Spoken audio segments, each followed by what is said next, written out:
What we have here, Mr. Peets, is a sociopath serial killer, Detective Mort Montgomery said as he examined the latest body to be discovered in the basement of a large rogue church named the Four Cathedrals.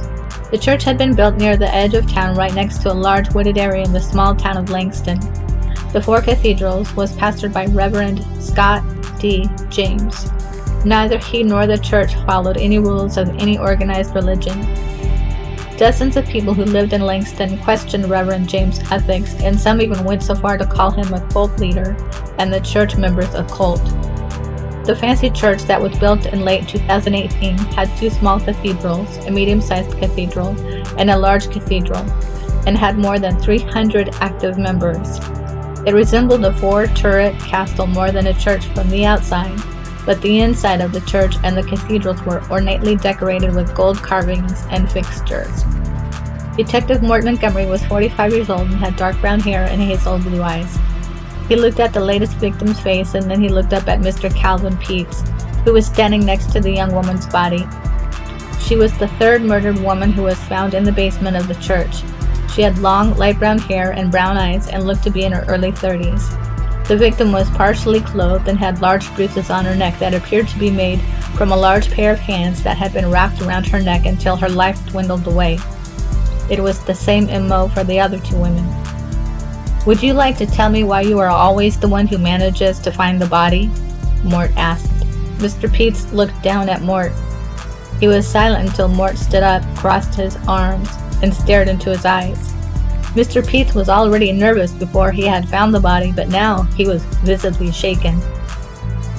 "I'm the caretaker here, sir. It's not unusual for me to go down to the basement for supplies while I am working." Mr. Peets had medium brown hair and hazel green eyes. He was 44 years old. Mort quickly sized him up for the third time in a month. He didn't think that Mr. Peets was strong enough to strangle the women, nor were his hands the right size, but he felt the need to push him a little to see if he broke. "Relax, Mr. Peets, it's just a question," Mort said. Mr. Peets nodded his head so quickly that Mort thought that he resembled a bobblehead doll that one would find on the dashboard of an old car.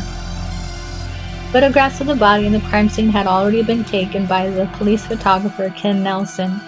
Any evidence that had been found had already been bagged. The coroner was waiting nearby to remove the body and take it down to the police morgue. Ken looked at Mort. "Can I see you for a minute?" he asked in a hushed voice. Mort nodded his head at Ken and then looked over at Mr. Peets. "Would you mind waiting over there for a moment?" he asked as he motioned over to a row of metal supply shelves.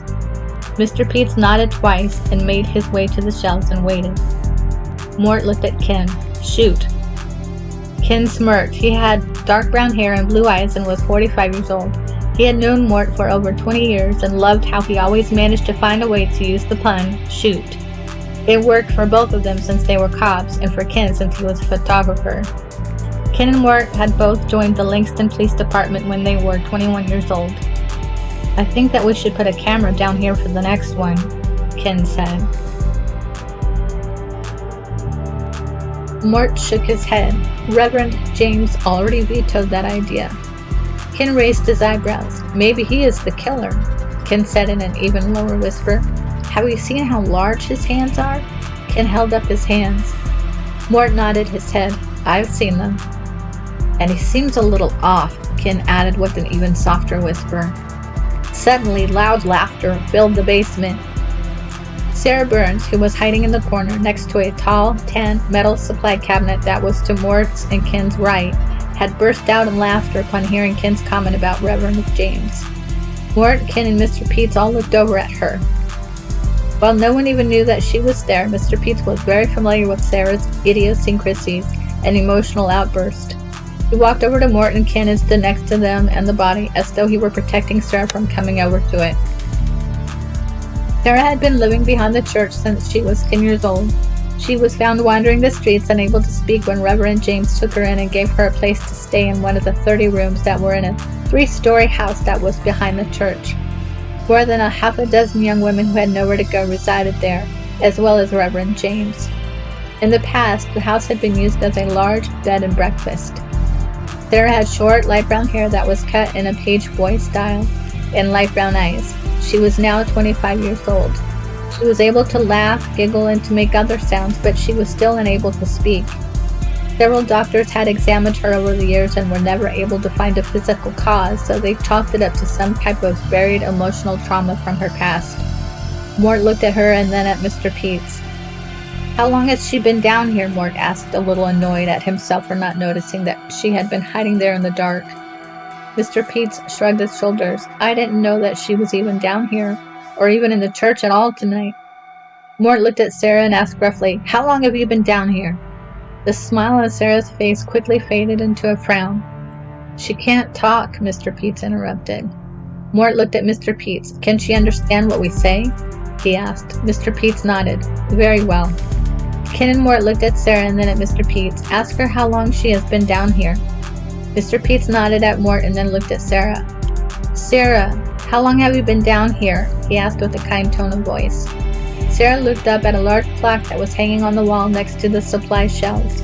It was 10:30 at night. She looked back at Mr. Peets and held up both of her hands and tucked her thumb down on her left hand to display 9 fingers. 9 o'clock, Mr. Peets said. Mort looked at him. "Ask her if the victim was here when she came in." Sarah understood every word that Mort said, but she waited for Mr. Peets to ask her. "Was this woman here when you came into the basement?" Mr. Peets asked. He had found the woman's body at 9:30. Sarah nodded. Tears filled her eyes. "Ask her if she was alive," Mort said. He quickly turned and looked at Sarah and asked her himself, "Was she alive when you came down here?" Sarah shook her head violently and started crying. "Was there anyone else in the basement when you came here?" Mort asked. Sarah walked over to Mort, Ken, and Mr. Peets. She looked at Mr. Peets for a moment and then at Mort. She refused to shake her head or nod it. Mort wondered if she had seen Mr. Peets when she came down to the basement and was afraid to point him out. Just then Mr. Peets cleared his throat and said, "It's okay, Sarah. You can nod your head yes or no." Sarah stared at Mr. Peets. She looked expressionless as she looked into his eyes. Suddenly she shook her head and turned and ran back over to the corner where she had been hiding. She pushed hard on the part of the wall that was next to the supply cabinet, and suddenly a hidden door opened. "What is that?" Mort asked. Ken had held his silence the entire time that Mort was questioning Sarah through Mr. Peets, but he quickly spoke up and shouted, "Wait!" to Sarah. She ignored him and quickly disappeared into the darkness. Ken looked at Mr. Peets and asked, "Where does that go?" "It's a staircase. It leads to the back of the chapel, behind the altar," Mr. Peets said. "What?" Mort growled. "Why didn't you tell us that before?" "I forgot about it," Mr. Peets said in his defense. "The killer could be hiding in there," Mort said a little too loudly. Mr. Peets cried out and ran over to the hidden door, which had been very well obscured by thick gold and cream-colored wallpaper.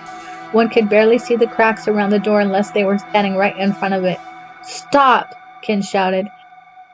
Mr. Peets stopped right in front of the now closed door. He turned and looked at Ken and Mort. "Get back here," Mort said sternly. Mr. Peets nodded and walked back over to Mort and Ken. "I'm worried about Sarah," he said. Mort looked over at the door and then back at Mr. Peets. "Well, if the killer is in there, it's too late for her now." "Did you say that the stairs lead to the back of the altar?" Mr. Peets nodded. Mort looked at Ken and said, "Call for 2 uniformed officers to get down here right away, and have a 3rd one meet me upstairs at the altar." Mort started to walk away and then he turned and looked at Ken. He pointed his index finger at him and shook it as he spoke. "And don't let the coroner take away the body yet." Ken nodded and then called dispatch while Mort went upstairs with Mr. Peets following close behind. Ken was a brave man, but once Mort and Mr. Peets had gone, he got a sudden feeling of the creeps. He looked around the basement and then stared at the hidden door for a few minutes and rested his hand on his gun, which he always carried on a duty belt when he took photos of crime scenes. It was a habit that he had developed over the years. He found that he was usually so engrossed in taking photographs of a crime scene that he was not aware of his surroundings as he should be, and neither were most of the street cops and detectives on the scene. Within 5 minutes, 2 uniformed police officers joined Ken in the basement, while the 3rd found Mort and Mr. Peets standing at the altar. There was no sign of Sarah anywhere. Mort looked at Mr. Peets and asked, "Do those stairs go anywhere else besides the altar?" Mr. Peets shook his head and said, "No." Mort looked around.